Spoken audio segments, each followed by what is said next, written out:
BPL নাকি বুড়ো ক্রিকেটারের পুনর্বাসন কেন্দ্র। সামাজিক যোগাযোগ মাধ্যমে এমন কথা প্রায়ই শোনা যায়। কতটুকু সত্য, কতটুকু মিথ্যা, সেটা ভিন্ন আলোচনা।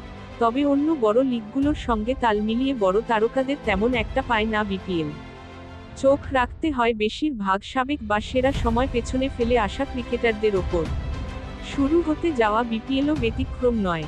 অধিনায়কদের ব্যাপারটাই একবার ভেবে দেখুন। এবার বিপিএলে যাদের অধিনায়কও করা হয়েছে, তাদের মধ্যে একজন বাদে বাকি সবাই সর্বশেষ 2 বছরে আন্তর্জাতিক টি-20 খেলেননি।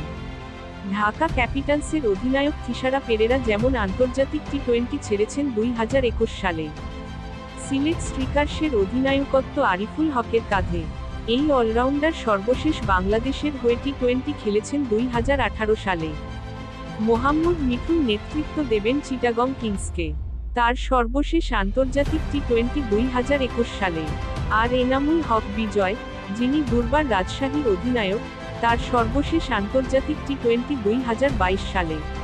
অথচ এই দলেই এনসিএলে রংপুরকে চ্যাম্পিয়ন করা অধিনায়ক আকবর আলী ছিলেন। কিন্তু তাকে অধিনায়ক করেনি রাজশাহী।